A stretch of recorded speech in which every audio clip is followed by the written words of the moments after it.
नमस्ते दोस्तों, स्वागत है आपका हमारे चैनल हिंदी कहानियाँ में। आज मैं आपको सुनाने वाली हूँ एक बहुत ही रोचक कहानी।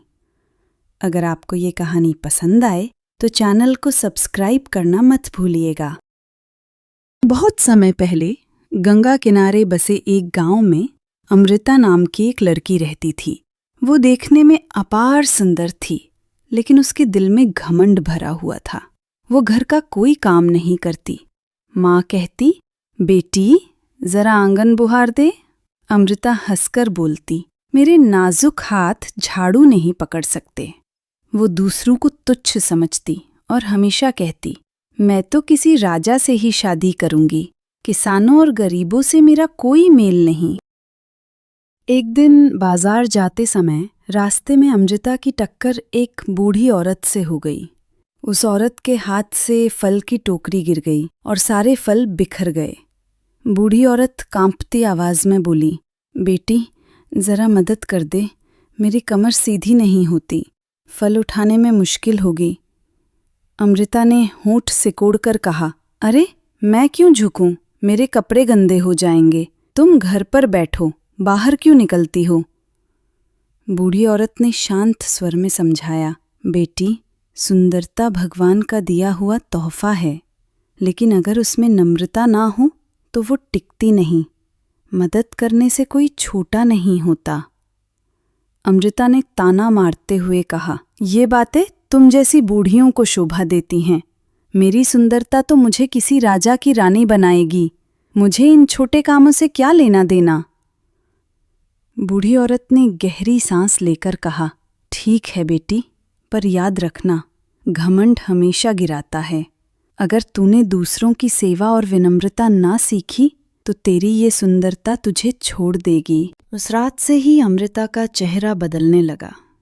उसकी चमक गायब हो गई और लोग उसे पहचानना भी नहीं चाहते थे। इतना ही नहीं, गांव के कोई लड़का उससे शादी करने की हिम्मत नहीं करता था।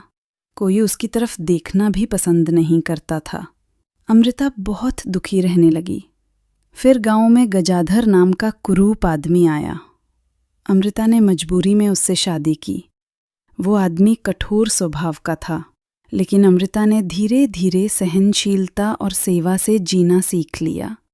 वो गांव वालों की मदद करने लगी, पानी भरना, बुजुर्गों को सहारा देना, बच्चों को पढ़ाना। धीरे धीरे उसका दिल बदल गया।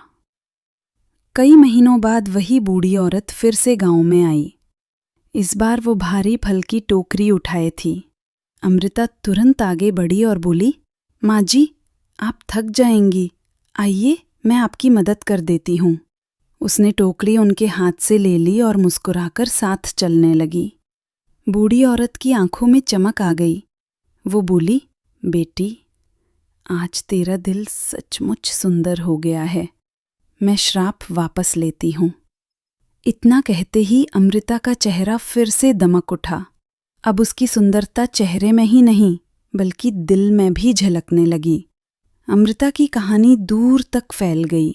पड़ोसी राज्य का राजा उसके गांव आया और बोला, अमृता तुम्हारी सुंदरता और दया अनुपम है, मैं तुम्हें अपनी रानी बनाना चाहता हूँ।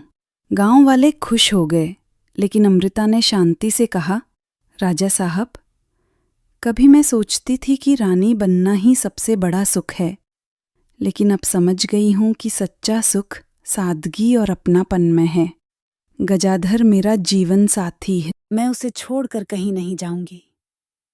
गांव वाले भावुक हो गए और बोले, चेहरे की सुंदरता मिट जाती है, लेकिन दिल की सुंदरता अमर रहती है।